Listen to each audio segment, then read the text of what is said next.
What is up, YouTube? Welcome back to yet another highly non-anticipated video. If you guys remember, a while back we reviewed these Sony WH-1000XM4s. We compared them to the Bose 700s and we compared them to these Sennheiser Momentum 3s. Overall, I felt they were a much better headset than the other two headsets. Here, 2 years later, we have these Sony WH-1000XM4s. Sony finally gave us an update on this headset, and that's what we're going to go over in today's video. Now, the primary reason I chose the WH-1000XM3s over the other headsets was comfort, sound quality, and the active noise cancellation, which in my opinion was a lot better than the other two headsets. So what's changed with this newer updated model? Well, for design it looks almost identical. In all honesty, I'd recommend you guys do a double take when checking out to make sure you didn't pick up the 3s instead of the 4s. The headband is a bit slimmer and the ear pads have been redesigned to give you about 10% more surface area than its predecessor. When you get to the left ear cup, you'll notice a motion sensor has been integrated into it for smart control capabilities. For me, it helped me figure out which one was the left ear cup faster when picking them up. So is that it? Well, not quite. When you pick up this newer version compared to the older version, the first thing you guys will notice right away is the texture of the newer headset. It has a much more soft, rubberized finish that gives it a much nicer feel than the plastic on the previous model. Because of this, the headset won't stain or scratch as easy as the previous version. The same color accents are still there, the same logo is imprinted next to the initial swivel pattern you get on the Gen 3s.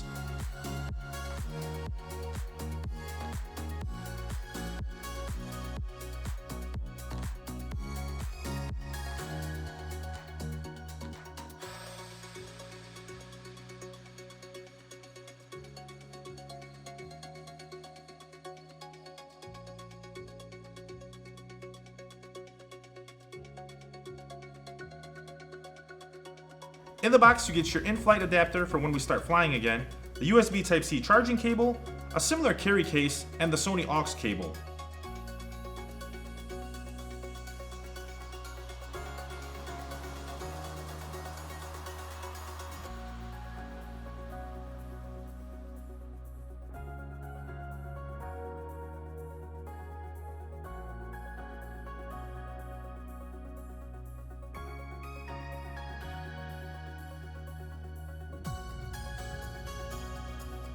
Now, one of my biggest complaints with the previous headset was, unlike other headsets, the WH-1000XM3s did not have multiple device support. So if I was working on my laptop and I got a call, I couldn't answer it without taking the headset off, which was a problem for us using multiple devices at once.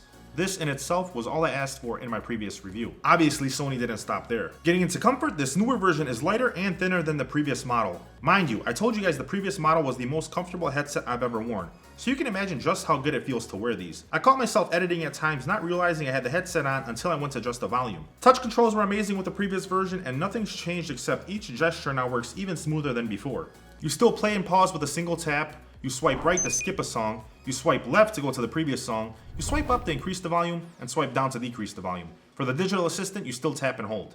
Now, one of my favorite features of the previous version was the quick attention feature, which will let you hear your surroundings by just taking your hand and putting it over the right ear cup. Perfect for listening to a quick announcement on your flight, or if someone was asking you a question, you could hear them and answer with little latency. Only now, the signal is more advanced and works really well with turning the ANC off and pausing whatever you're listening to while Sony's precise voice pickup technology kicks in. Speech recognition is even more amazing than ever thanks to its combination of the 5 new microphones with advanced audio signal processing. Sony has also programmed this headset to work with Google Assistant and Alexa if you don't plan on using them with Sony's technology or Siri. Getting into sound quality, the previous headset sounded amazing. Everything across the board, mids, highs, lows, the bass, everything sounded fantastic. How you one up that? I don't know. Sony still managed to do it with this headset. It sounds great. I really can't say anything else. There's nothing else to say. The previous headset was the best sounding headset that I've ever tested, and Sony took it up a step with this newer version. Even when you're using this headset in wired mode, it worked great for me. I feel when you're the best, you have to just work on fine-tuning everything at once to provide an overall better experience than before, and Sony did just that with this headset. The noise cancellation with the previous model was the best, and this one works even better. I took it to a few different places with me and it worked great at blocking out all the noise around me. A few A-10 warthogs flew over me heading back to the nearby Air Force base, and I thought for a second I just lost my hearing from a nearby grenade, as if I was in Call of Duty Black Ops 2 again. Getting into the Sony app, nothing's really changed here. It's still the best app when it comes to functionality and usability. Sony has consistently provided firmware updates to make the app even better. It looks cleaner and easier to navigate than ever. Whether you're playing with the equalizer or selecting certain genres, you have no trouble personalizing this headset to suit any need. You get 5.0 Bluetooth technology, which delivers a strong signal when you're connected and has up to 40 feet of range. In my personal testing, however, I got even more range than that, over 50 feet without any interference whatsoever. Now, if you guys are rocking an Android, this headset does work with Android's fast pair technology that instantly recognizes this headset when it's connected to Bluetooth. It also has a Find My Headphones feature that plays a sound through the headset, so you can easily find them if you misplace them somewhere. Battery life is still the best in its class, 30 hours of battery life with the noise cancellation turned on, and 38 hours with it turned off. You also still get 5 hours of playback time with just 10 minutes of charge, which is more than enough if you hop on your flight and you realize that your headset is dead, or if you forgot to bring your adapter. Now, call quality wasn't the best with the previous headset, and it's only slightly better with this headset. In all honesty, speaking on the phone, others told me that I sounded louder than usual, but my voice wasn't as crisp. For me, this isn't a deal breaker, just something that needs to be mentioned. All right, guys, I wanted to do a microphone quality test on this headset. Now, obviously, this isn't a headset for gaming or anything like that, but if you guys do plan on making a lot of phone calls with this headset, this is what the audio quality sounds like with the microphone. Now, it's super windy out here. There's a whole bunch of jet skis. There's a whole bunch of boats. There's oil tankers.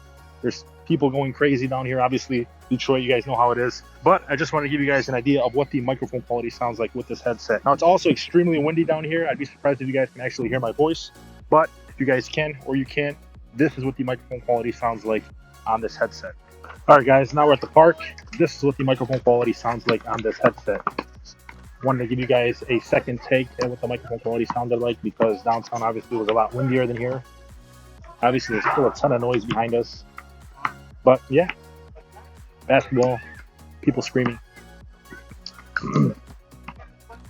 This is what the microphone quality sounds like on this headset if you plan on using it mostly for phone calls. So, it's not terrible. I didn't think the microphone quality on Bluetooth headsets for talking was great to begin with any headset that I've ever tested, but this is what this one sounds like. Yes, it took Sony 2 years to finally address some of the concerns we had with the previous model, and they did add that multiple device support with this headset.